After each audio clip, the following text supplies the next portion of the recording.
coucou, allez on continue la couture de notre robe popcorn. Donc on a assemblé déjà le devant et le dos pour les mettre en une seule pièce la dernière fois. Donc si tu as loupé la vidéo, je te mets le lien dans le petit i. Et aujourd'hui on va s'intéresser plus particulièrement à la version A de la robe, donc c'est celle qui a les poches. Et pour les autres versions, la version B et la version C, ce sera dans une autre vidéo. Donc c'est parti, on va coudre maintenant la version A. On va commencer par former le pli de la poche, donc je l'ai mis côté endroit face à ma table, donc face à moi j'ai l'envers de ma poche. Et donc je pince le pli du milieu et je le rabats vers le bas de la poche, donc pour moi c'est en haut puisque j'ai pris la poche à l'envers. Et donc je l'épingle ici sur le côté pour bien maintenir le pli en place. Et je fais pareil avec l'autre poche, donc je pince le trait du milieu et je le rabats vers le bas de la poche, moi c'est le haut, puisque je tiens ma poche à l'envers. Et j'épingle le côté et je vais venir faire une couture élastique à 1/2 cm du bord pour maintenir ce pli en place.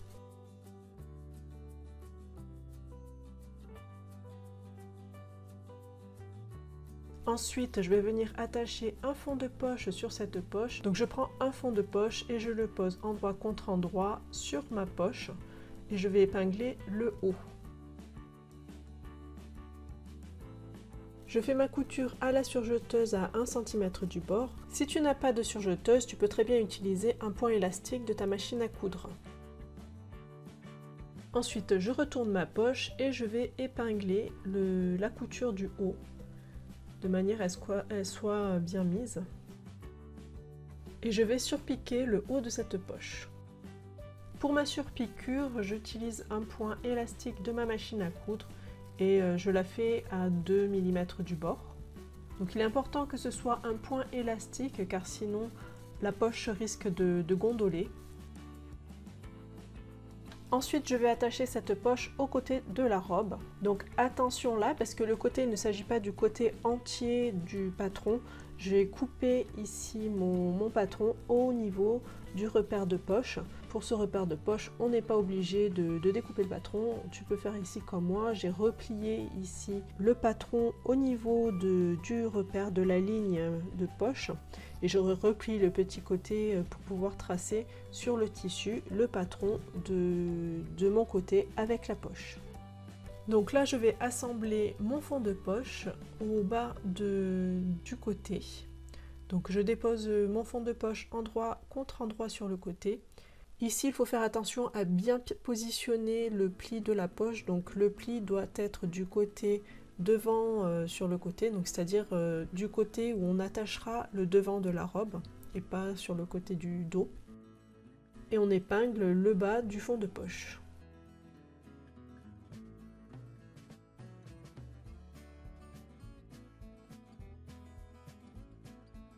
Je fais la couture à la surjeteuse à 1 cm du bord.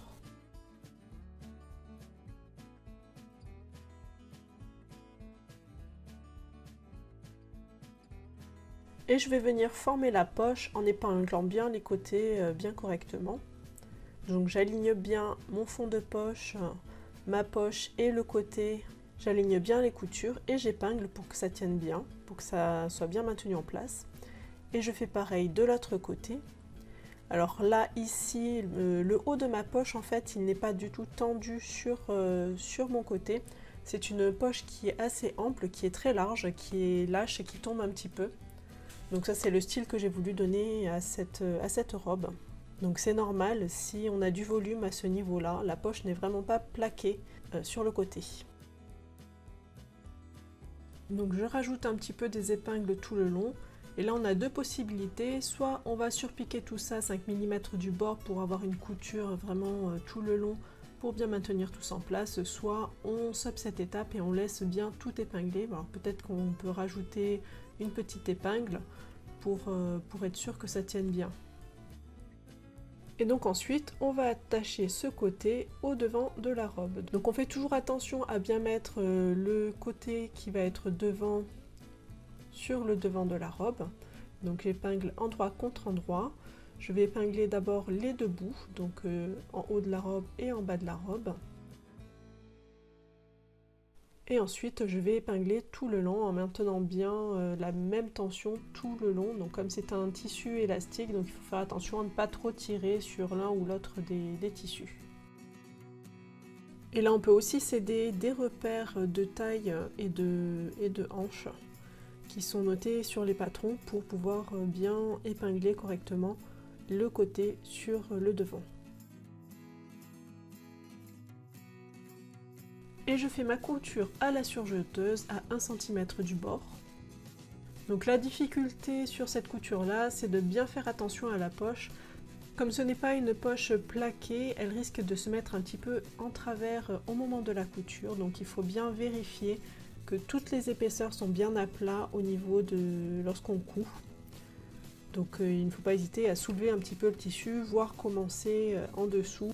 Donc il faut bien sentir le tissu glisser entre ses doigts, qu'il soit bien à plat pendant qu'on coud. Voilà, donc là on a fait la première couture du côté et donc on va faire exactement la même chose avec l'autre côté. Donc je vais poser endroit contre endroit le deuxième côté sur le devant de la robe et je vais recommencer exactement les mêmes étapes que tout à l'heure. Je fais ma couture à 1 cm du bord, toujours en faisant attention à la poche. Voilà, donc les deux côtés sont maintenant attachés au devant, donc maintenant on va s'occuper du dos. Donc sur l'un des côtés, je vais poser le dos endroit contre endroit. Et comme pour le devant tout à l'heure, j'épingle tout le côté.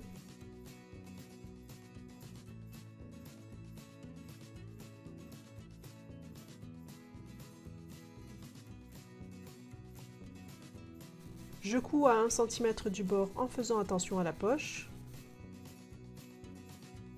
Et je vais fermer la robe en rond en attachant le dernier côté avec le dos. Et donc je les épingle endroit contre endroit. Je fais ma couture à 1 cm du bord.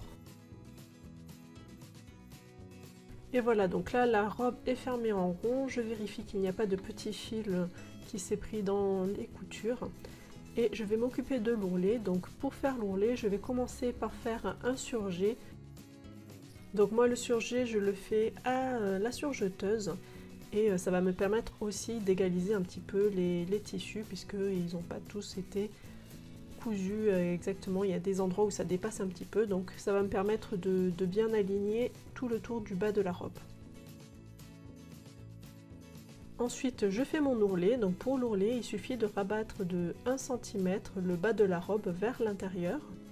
Donc soit tu fais comme moi, tu utilises ton tapis de coupe, soit si tu n'as pas de tapis de coupe, tu traces un trait tout autour à 1 cm du bord.